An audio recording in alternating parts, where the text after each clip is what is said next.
Cari amici, cari colleghi, il mio saluto natalizio è un saluto di speranza, è un saluto anche di grande sofferenza delle nostre attività, delle nostre imprese e dei nostri collaboratori.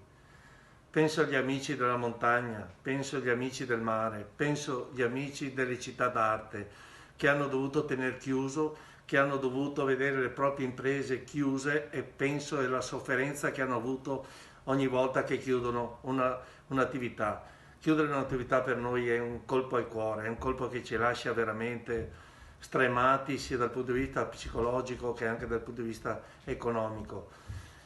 Però io devo vedere sempre il bicchiere mezzo pieno, devo dare fiducia. La Confcommercio è vicina a voi, la Confcommercio vi guiderà con tutte le nostre forze, con tutte le nostre esperienze, con tutte le nostre capacità.